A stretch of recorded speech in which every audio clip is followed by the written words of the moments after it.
Сәлеметсіздер ме оқушылар? Бүгінгі сабағымыздың тақырыбы Мұхтар Әуезов қазақтың ұлы жазушысы. Сабағымыздың мақсаты тыңдалым дағдысы. Біз сабақта сөздерді сәйкестендіреміз, сұрақтарға жауап береміз, негізгі және қосымша ақпараттарды анықтаймыз. Сөздікпен жұмыс. Жаңа сөздерді жаз, жатта. Сөздерді менен кейін қайтала. Сауатты, басталады, аяқталады, шәкірт, алу. Жаңа сөздермен сөйлем құрайық. Сөйлем құрасақ, бір ұпай. Келесі. Суреттерге қарап, сұрақтарға жауап бер. Суретте кімдер бейнеленген? Олар туралы не білесің? Олардың қандай шығармаларын білесің? Әр дұрыс жауап бір ұпай. Келесі. Тыңдалым.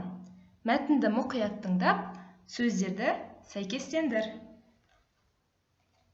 Мұхтар Әуезов 1897 жылы 28 қыркүйекте қазіргі Шығыс Қазақстан облысы Абай ауданы Бөрлі ауылында туған.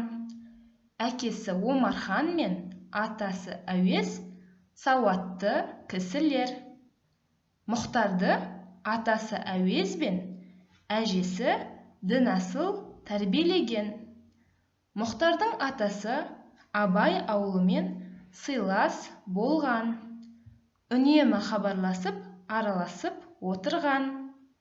Мұхтар 6 жасынан Абайдың өлеңдерін жаттап өскен. Жазушының Абай туралы ең үлкен еңбегі Абай жолы атты 3 томдық роман-эпопея. Романның бірінші томы Абайдың балалық шағынан басталады. Жазушы бала Абайдың отбасы, өнеге алған ортасы, шәкірттері жайлы жазды. Ал романның 4-ші томы Абайдың қайтыс болуымен аяқталады. Тапсырманы үлгіге қарап орында. Бағалау критерийі: 5 4 дұрыс жауап 2 ұпай. 3 2 дұрыс жауап 1 ұпай. Келесі. Мәтінді оқып, мәтіннен 2 негізгі, 2 қосымша ақпараттарды теріп жаз. Мәтінді мұқият оқы. Бағандағы негізгі ақпарат және қосымша ақпаратты анықта. Әр дұрыс жауап 1 ұпай. Сонымен